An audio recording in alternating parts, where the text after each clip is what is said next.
नमस्कार दोस्तों। आज मैं तुमसे कोई कहानी नहीं कह रहा। आज मैं तुम्हें तुम्हारा ही जीवन दिख रहा हूं। तुम परेशान हो, तुम अंदर से टूटे हुए हो, तुम थके हुए हो और सबसे ज्यादा तुम इस बात से दुखी हो कि इतना करने के बाद भी जीवन में वो नहीं मिला जो तुम चाहते थे। और यहीं से प्रश्न उठता है, क्या सब कुछ हमारी मेहनत से होता है या फिर भाग्य में पहले से लिखा होता है? मैं आज बहुत स्पष्ट शब्दों में आपको समझा रहा हूं। ध्यान से सुनना। भाग्य का लिखा कभी नहीं मिटता, लेकिन इसका अर्थ यह नहीं कि तुम हाथ पर हाथ रखकर बैठ जाओ। इसका अर्थ यह है कि जो तुम्हारे हिस्से का है उसे कोई छीन नहीं सकता, और जो तुम्हारे हिस्से का नहीं है उसे जबरदस्ती पकड़े रखने से सिर्फ पीड़ा ही मिलती है।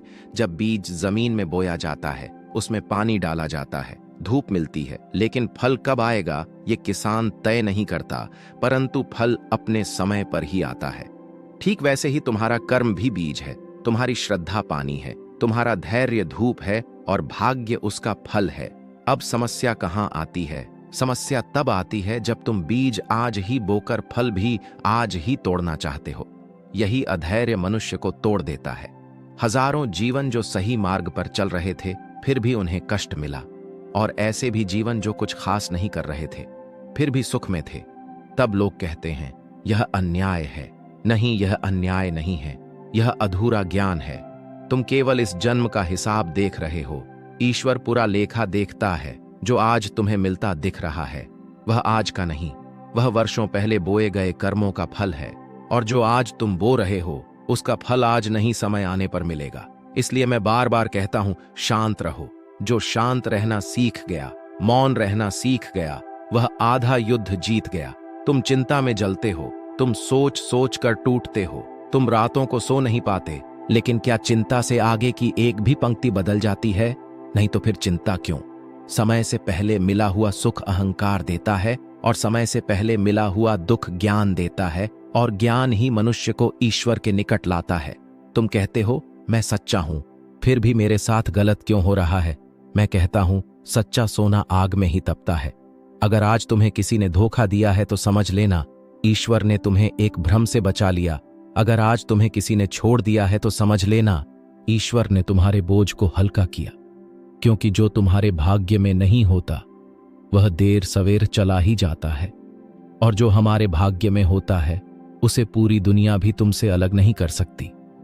मैंने देखा है लोग रोते हैं कि वह व्यक्ति मुझे छोड़ गया, क्योंकि भाग्य में लिखा रिश्ता कभी टूटता नहीं, और जो टूट गया वह भाग्य का नहीं था, वह केवल आसक्ति थी।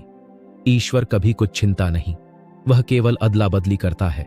जो गया है वो उससे बेहतर के लिए गया है, लेकिन तुम्हारी दृष्टि वर्तमान पीड़ा में अटकी है। जब समय पलटेगा तब तुम स्वयं कहोगे अच्छा हुआ जो वह चला गया। किस्मत को कोसने वाले बहुत है, किस्मत को समझने वाले बहुत कम।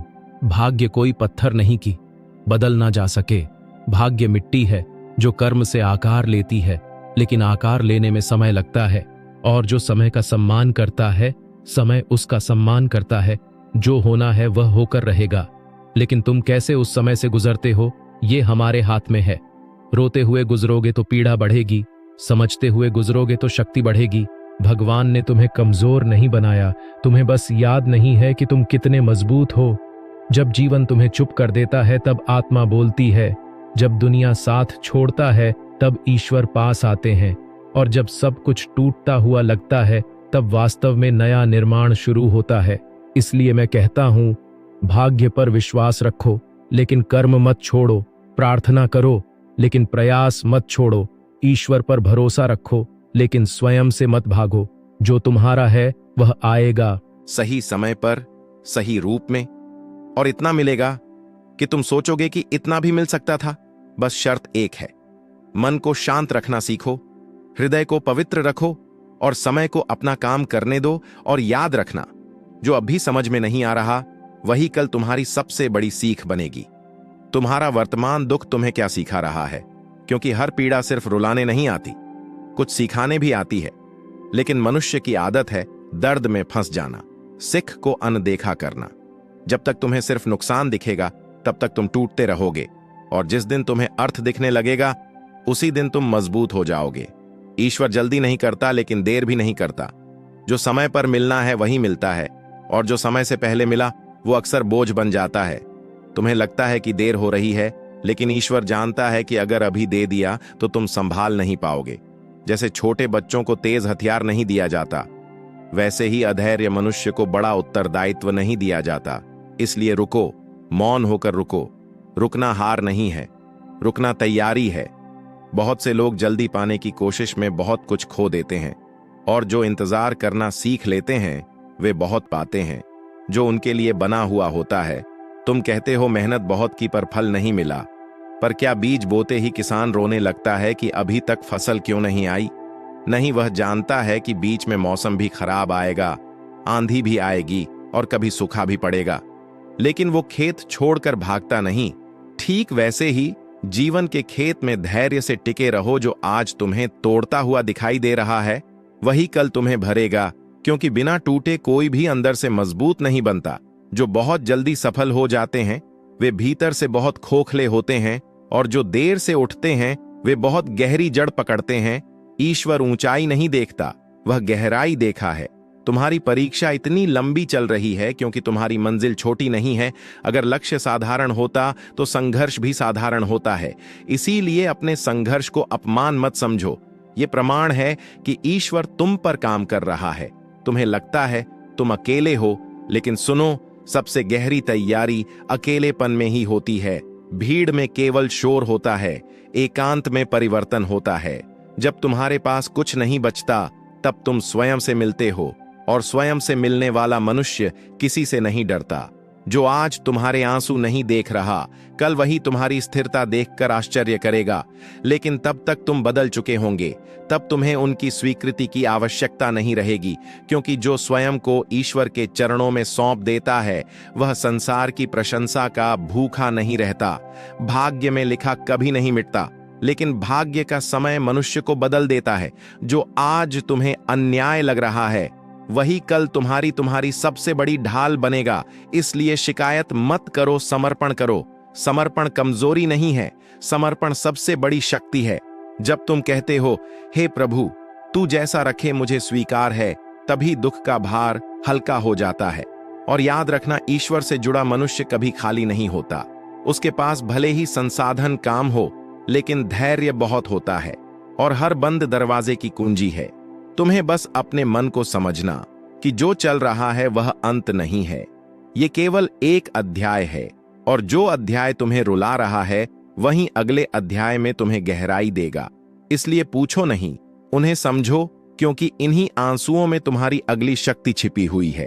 और जब तुम इसे समझ जाओगे तब जीवन को एक नई दृष्टि से देखने लगोगे। तब तुम्हें यह साफ दिखाई देगा कि जो कुछ भी हुआ वह व्यर्थ नहीं था। हर अपमान ने तुम्हारे भीतर नम्रता रखी, हर सफलता ने तुम्हें धैर्य सिखाया, और हर प्रतीक्षा ने तुम्हें विश्वास दिया। मनुष्य जब सुख में होता है तो वह ईश्वर को भूल जाता है, और जब दुख में होता है तो ईश्वर को खोजता है।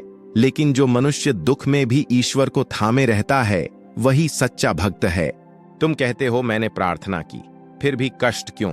प्रार्थना का अर्थ कष्ट का अंत नहीं, प्रार्थना का अर्थ कष्ट सहने की शक्ति है।